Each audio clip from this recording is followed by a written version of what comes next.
la noticia. A esta hora tenemos contacto ya con un representante de la construcción para hablar de las políticas que el presidente Daniel Noboa ha implementado y también de algunas otras novedades. Daniel Elmir es director ejecutivo de Constructores Positivos. Daniel, buenos días y bienvenido a Así Amaneció. Hola Carlos, un saludo a toda la audiencia en el país. El gobierno había establecido como beneficios para la construcción la rebaja del IVA al 5% y su efectiva devolución para levantar la expectativa en el mercado. Una vez que se ha empezado a ejecutar esta cuestión, ¿cómo ve el sector de la construcción el hecho de la aplicación de los incentivos que el gobierno propone? Bueno, realmente el tema de la devolución del IVA, justamente hoy acabamos ya de revisar el reglamento, parece que está bastante bien dentro de lo que nosotros necesitamos y pensamos que esto es algo justo que se debió hacer hace ya mucho tiempo. Éramos uno de los pocos sectores que no podía compensar el IVA de las compras con el IVA en las ventas, porque hay que recordar que el sector de la construcción no grava IVA en la venta y por tanto todo lo que se pagaba de IVA iba a parar en el costo y obviamente eso encarecía la vivienda. Ahora con esta devolución pensamos que vamos a poder tener una reducción a mediano plazo en los precios de los departamentos y de las casas y eso va a reactivar al sector de la construcción. Precisamente. Por otro lado, el tema... Ajá. Sí, dígame. Le quería consultar que suena hasta ratos un poco extraño hablar de reducción en un momento donde la contracción económica está complicando las situaciones y vemos precios altos por todos lados. Técnicamente, ¿cuál es el mecanismo que permitiría a los constructores poder ofrecer viviendas o soluciones habitacionales un poco más económicas y al mismo tiempo generar más plazas de empleo? Sí, justamente el tema aquí es que a nosotros nos tocaba pagar el IVA y no podíamos compensarlo con absolutamente nada. Entonces, del 100% de ese IVA se subía al precio de las viviendas. Actualmente, como vamos a poder recibir de vuelta por parte del Estado en una nota de crédito el valor que hemos pagado por IVA, nosotros podemos descontar ese valor de los precios finales de las viviendas y la hacemos mucho más asequible a las personas. Entonces, por ahí va la reactivación económica del sector de la construcción con este incentivo de la devolución del IVA.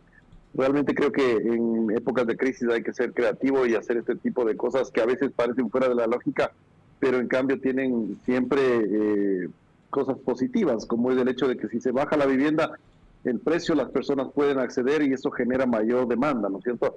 Pues al tener mayor demanda, obviamente nosotros vamos a poder generar mayor oferta y eso dinamiza el sector de la construcción. Hay que recordar que por cada 20 metros que se construyen hay un empleo para una persona durante 18 meses. Entonces, por ahí va el tema de la devolución del IVA.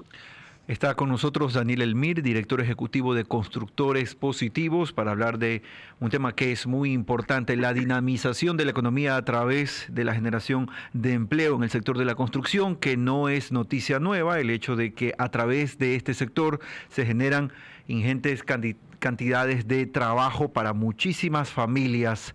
Daniel, en esa misma línea, ¿qué otras cuestiones están esperando los constructores, los empresarios de la construcción como políticas de incentivo para poder mejorar no solamente la capacidad de emplear a gente, sino también para dinamizar el sector y seguir generando oportunidades para quienes hoy mismo no tienen una vivienda?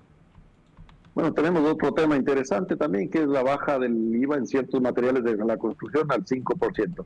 Esto, si bien es cierto, no tiene todo el sector de la construcción involucrado, toda la cadena productiva, al menos se va a poder reducir el precio en un rubro importante que es la estructura de las construcciones, ¿no? Porque se está bajando el IVA en lo que es el hormigón y el acero de refuerzo. Esto va a permitir también tener en el corto plazo una disminución en los precios. Pero hay algo más que estamos haciendo como constructores positivos. Ya hace 5 años que hemos estado trabajando en un modelo de crédito que se llama Bien Futuro en el Perú. Este modelo allá logró multiplicar por 6 la construcción de viviendas. Y ahora, hace 2 semanas, acabamos de lanzar aquí ya el plan piloto que se llama Construyamos Juntos, y este proyecto nos permite a los constructores alcanzar un mejor financiamiento, acortar los tiempos de los proyectos y por tanto también abaratar de manera importante el precio de las viviendas. En este caso, en el proyecto que yo estoy, que es el piloto, vamos a tener una disminución del 6% en el costo de las viviendas. Entonces, eso hace que las personas puedan acceder de mejor forma a tener una vivienda propia.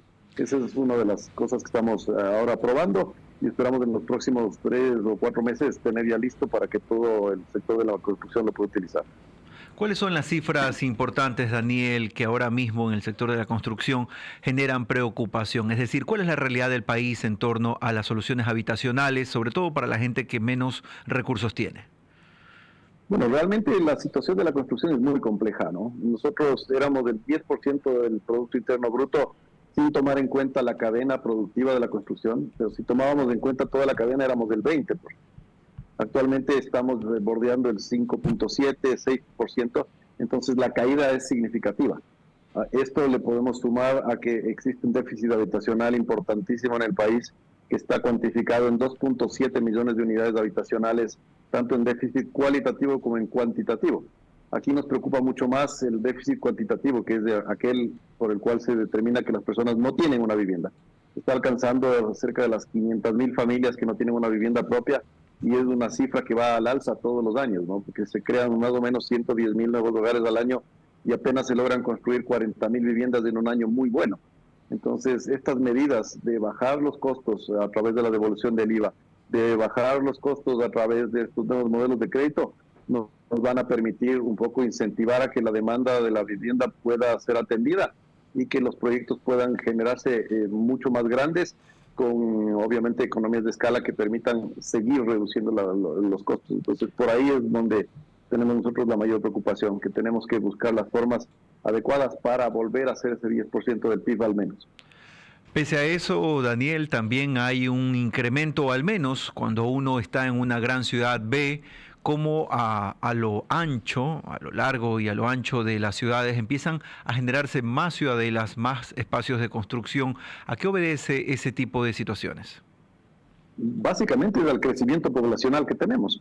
El problema aquí es que justamente los municipios todavía no entienden bien que lo que hay que hacer es condensar las ciudades, hacerlas más compactas y permitir mayor aprovechamiento en altura Construcción de los vertical. terrenos. Eso nos va a permitir también abaratar el precio y acercar los servicios públicos a la gente. Poniéndolo en palabras La, llanas, Daniel, es construcciones verticales, edificios, condominios. construcciones verticales de edificios, eso es lo que el mundo requiere, porque realmente no podemos seguir construyendo casas en el espacio donde hay una casa, tranquilamente pueden vivir 20 familias. Lo que estamos haciendo actualmente con las ciudades expansivas es destruir las fronteras agrícolas y meternos en problemas cada vez más complejos. En el caso de la ciudad de Guayaquil, por ejemplo, San Borondón, es cada vez un problema más grande por el tráfico que genera. Las personas normalmente trabajan en Guayaquil, viven en San Borondón y tienen que movilizarse en auto. Entonces eso genera problemas para la ciudad. La ciudad tiene que tener nuevos espacios de vías, tiene que hacer nueva infraestructura de agua potable, de energía eléctrica, de seguridad y demás, mientras tiene terrenos en la urbe consolidada de Guayaquil que podrían aprovecharse en altura y permitir que los servicios que están instalados sean utilizados de una manera mucho más eficiente. Pero convengamos, Daniel, que es más costoso construir verticalmente, o al menos así se ha dicho siempre. Es un poco más costoso, sí, pero en cambio se puede licuar de mejor manera el costo del terreno y para las ciudades es mucho más eficiente. Porque usted tiene, nuevamente en el ejemplo de Guayaquil, tiene el casco consolidado de la ciudad, que ahora tiene 2 o 3 pisos en su mayoría. Si es que ahí empieza a construir 8 o 10 pisos, va a poder meter más personas en el mismo espacio. Usted en el espacio actual que tiene, ya tiene instalados todos los servicios, tiene hechas las vías, tiene el alcantarillado, el agua potable. Sin embargo, lo que está sucediendo es que la ciudad crece a lo ancho, se van hacia los valles circundantes y lo que pasa ahí es que las ciudades tienen que gastar en nueva vialidad, tienen que gastar en alcantarillado nuevamente y demás. Y eso, si se sopesa eso con el costo mayor de construir en altura, yo creo que es muy positivo, más bien incentivar la construcción en altura, ¿no? Es mucho más eficiente y es lo que está pasando en el mundo. ¿Y por qué finalmente no hay la voluntad de hacerlo así? Yo creo que es más que nada por desconocimiento. Es bastante desconocimiento, es no haberse actualizado en los planes de las otras ciudades que existen en el mundo y creer que muchas veces por ser un país sísmico es riesgosísimo construir en altura. En realidad sí conlleva un riesgo, pero todo está controlado mediante el uso de normas internacionales de construcción. Nosotros aquí ya tenemos edificios en Quito muy, muy altos que están cumpliendo normas internacionales muy severas y que han pasado ya los últimos sismos grandes que han habido en el Ecuador sin ningún inconveniente. Entonces, es tema de que los municipios un poco se den cuenta de que lo que hay que hacer es condensar, como les digo, las ciudades, volverlas caminables y empezar a pensarlas nuevamente a escala humana. porque lo que ha pasado en el mundo es que en principio se pensó a escala humana, es decir, a qué distancia podía uno caminar. Luego vinieron ya los animales, crecieron las ciudades, vinieron las carretas y luego vinieron los autos. Cuando los autos llegaron, las distancias se volvieron más cortas y por tanto se podía construir mucho más lejos.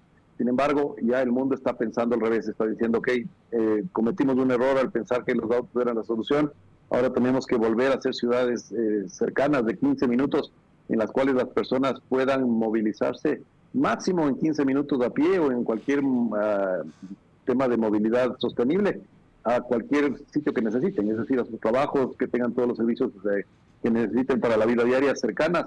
Eso va a permitir que tengamos una mejor solución de ciudad. Si no, realmente es imposible de mantener. Gracias, Daniel, por estar con nosotros. Ha sido Daniel Elmir, director ejecutivo de Constructores Positivos, una organización ligada evidentemente al sector empresarial de la construcción, analizando aquí la realidad de este sector y también algunas disposiciones, algunas reglamentaciones e incentivos que el gobierno del presidente Noboa también intenta colocar para tratar de dinamizar la economía a través de la construcción. Son exactamente las 9 de la mañana y 50 minutos.